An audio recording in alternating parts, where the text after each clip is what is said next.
qaynona o'joningizga yurishlari chiqib qolganda yoki uyingizda mehmondorchilik bo'lganda umuman tindirilmaydigan, qayta konvert qilib taxlanmaydigan, necha kun tursa ham qotib qolmaydigan shu Choco Napoleondan tayyorlang.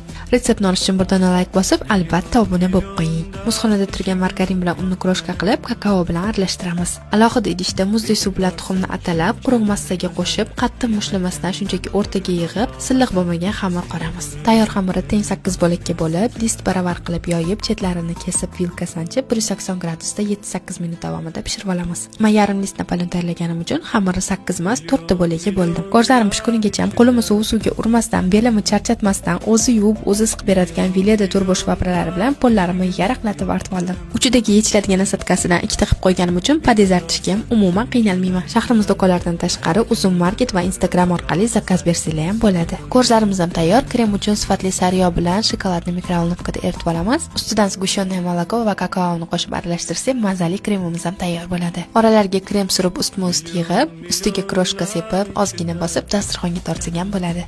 Isu choy, kofelar bilan zo'r ketadigan Choco Napoleonimiz tayyor. Videoga bir dona like bosib, obuna bo'lib qo'ying. Qiyin narsalarni oson usulda o'rganamiz.